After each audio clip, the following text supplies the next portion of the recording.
Ассаламу алейкум туғандар, қандайсыздар? Назарыңыздарда қайрадан эле базары жоқ каналы. Бүгін 10 сентябрь 2022 жыл мен Соқұлықта Шопоков шаарында жүрөм туғандар. Соқұлық району Шопоков шаарында жүрөм. Ушул жактан бир сатылуучу үй бар экен, ошол жөнүндө сиздерге маалымат берейин деген.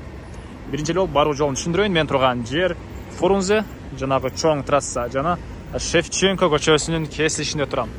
Сатылуучу үй бул Шевченко көчөсү менен 100 метр түндүктү карай басканда Шевченко 10 даректе жайгашкан тугандар. Анан бул жерден көптөгөн маршруткалар Бишкек шаарына карай жана Соқұлықтын өзүнө карай өтүшөт. Түз барсаңыздар, сиздер Соқұлықтын центрине, мал базарына чыгышты карай кетсеңиздер Бишкекке, машина базарга бара аласыздар. Анан так, сатылуучу үйгө баруу үчүн сиздер бул Mejon Oils of Germany деген могу замена маслага ориентир алсаңыздар болот. Ошонун жанындагы көчө менен түз бара бересиздер тугандар. Mejon Oils of Germany. Лайктан басып, өз оюңуздарды комментарийге жазып туруңуздар тугандар. Мынакей тугандар, келүү жолун көргөзгөнчө бүгүнкү чыгарыштагы сатылуучу үйгө да жетип келип калдым. Жана айткандай эле трассадан 100 метр, мынакей трасса көрүнүп турат, 100 метр түндүгүндө жайгашкан. Бул мынакей көчө тарабы. Бул жага кетип берет тугандар. Ал жактагы тунике менен болгон забор бүткөн жерге чейин мондай угловойдо жайгашкан. Анан бул мынакей чыгыш тарабы.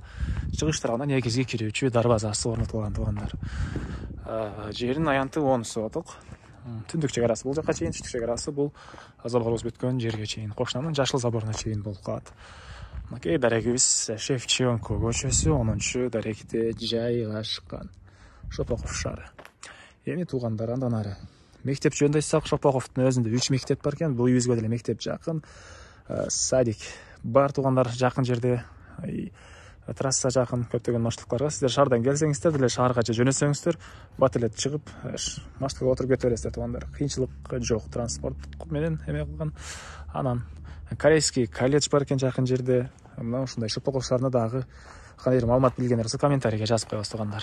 Андан ары бул корозун көрүнүшү, киргенде мондай кенен бир 4 машина баткандай жер бар экен. Бул жол менен стояк школа болгон. Бул жакта 33 квадрат метр болгон үйүбүз.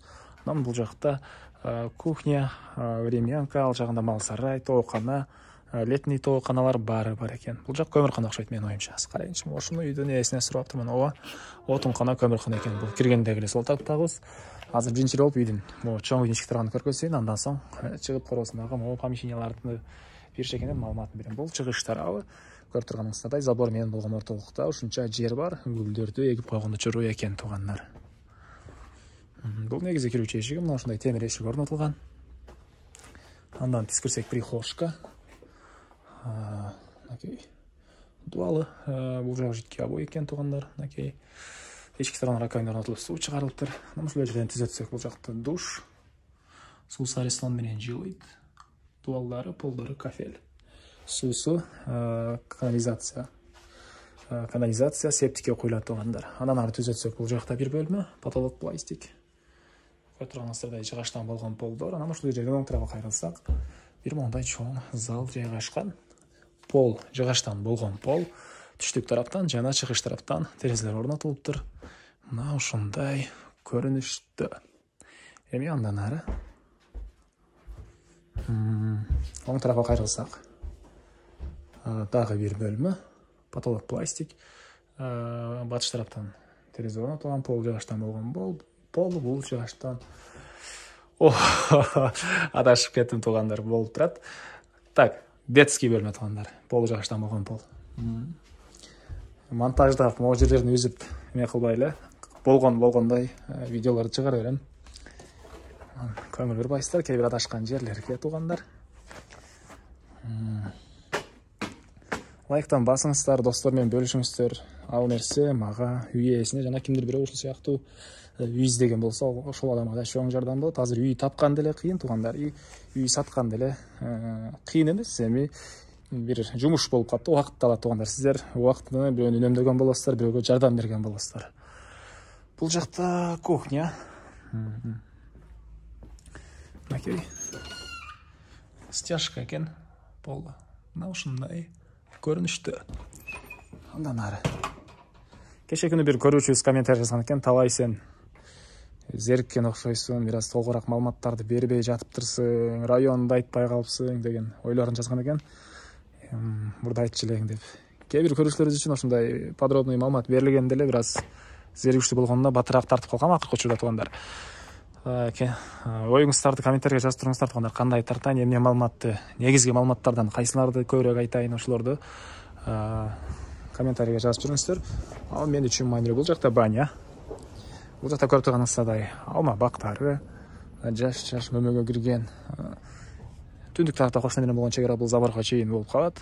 Бул жакта жер жемшекенге жерлер, мөмөгө кирген алмалар. Бул жакта баняны айттым, бул жакта мал сарайы туугандар. Сенебал менен кенен көөлөтүп чөп баскаңыз болгодай көрүнөт. Ички тарабында, ал жагында азыркы учурда тоок камашат экен. Негизи мал кармасаңыздар деле көп эле мал баткандай көрүнөт туугандар. Андан ары үйдүн тышкы тарабындагы туалет песка блок менен болуптур. Ал жерге чейин стяжка куюлган, кенен жамгырлуу жана карлуу айларда бутуңуздар ылай болбой келип кете аласыздар. Жана бул төрүндө жаз жай айларында камал тоок гана экен, ошол айлар үчүн сымтор менен болгон. Мына ушундай көрүнүштө туугандар. Эми эмне маалыматы калды туугандар? Эми айтылбаган бир эле баасы калды окшойт. Бул үйүздүн баасыны $32,000 деп атышат. Сүйлөшүү болот туугандар. Базар жок каналынан көрүп чалаттык эле десеңиздер, жакшы арзандатуу кылып беребиз дейт. Звонок кылып сүйлөшүп көрөсүздөр. Анан достор менен группалар менен бөлүшүп кетиңиздер, ал нерсе бизге чоң жардам болот туугандар. Мына ушундай. Андан эмесине коштошом туугандар, кийинки чыгышка чейин саламатта калыңыздар.